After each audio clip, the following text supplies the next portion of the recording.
ৰাজ্য চৰকাৰ কৰ্মচাৰীসকলৰ বাবে জনাব বিচাৰিছোঁ পুনৰ কেইবাটাও গুৰুত্বপূৰ্ণ খবৰ।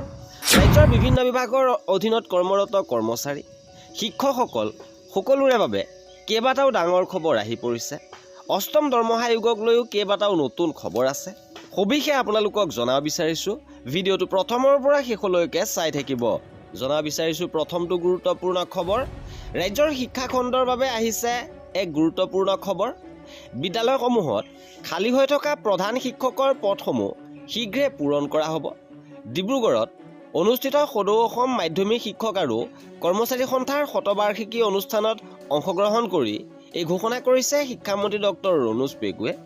তেওঁ লগতে উল্লেখ কৰে যে এই সন্দৰ্ভত কেবিনেট বৈঠকত আলোচনাৰ অন্তত চূড়ান্ত সিদ্ধান্ত গ্ৰহণ কৰা হ'ব আৰু অনুষ্ঠানত ৰাষ্ট্ৰীয় শিক্ষানীতি 2020ৰ সন্দৰ্ভতো বিশদ আলোচনা কৰা হয়।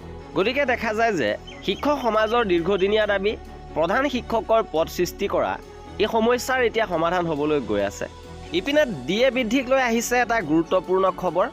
2% নহয় 4% বৃদ্ধি ঘোষণা কৰা হৈছে ডিএ। এইখন ৰাজ্যৰ কৰ্মচাৰীসকলৰ বাবে ডিএ 4% বৃদ্ধি ঘোষণা কৰিছে। পশ্চিমবংগৰ ৰাজ্য চৰকাৰে এই ঘোষণা কৰিছে।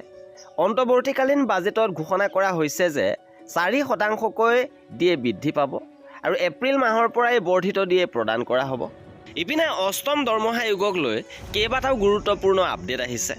অষ্টম দৰমহা আয়োগৰ ফালৰ পৰা জানিবলৈ দিছে যে অষ্টম দৰমহা আয়োগ কাৰ্যকৰী হ'বলৈ আৰু মাত্ৰ 15 মাহৰ সময় বাকী আছে, যি 18 মাহৰ সময় নিৰ্ধাৰণ কৰা হৈছিল।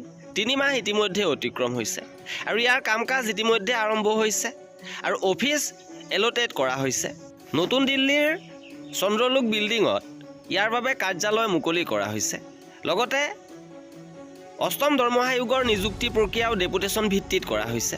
নিযুক্তি প্ৰক্ৰিয়াও সম্পন্ন হৈ আছে। লগতে NCJCM ষ্টাফ ছাইটৰ সৈতে 25 ফেব্ৰুৱাৰী তাৰিখে এখন গুৰুত্বপূৰ্ণ আলোচনা অনুষ্ঠিত হ'ব আৰু এই আলোচনাত কেইবাটাও গুৰুত্বপূৰ্ণ বিষয়ত সিদ্ধান্ত লোৱাৰ সম্ভাৱনা আছে। আৰু এয়া আছিলে কৰ্মচাৰীসকলৰ বাবে আমাৰ আজিৰ গুৰুত্বপূৰ্ণ খবৰ। আৰু এনেধৰণৰ খা খবৰৰ বাবে আমাৰ চেনেলটো ছাবস্ক্ৰাইব কৰি ৰাখিব। ভিডিঅ'টো শেষলৈকে চোৱাৰ বাবে বহুত ধন্যবাদ।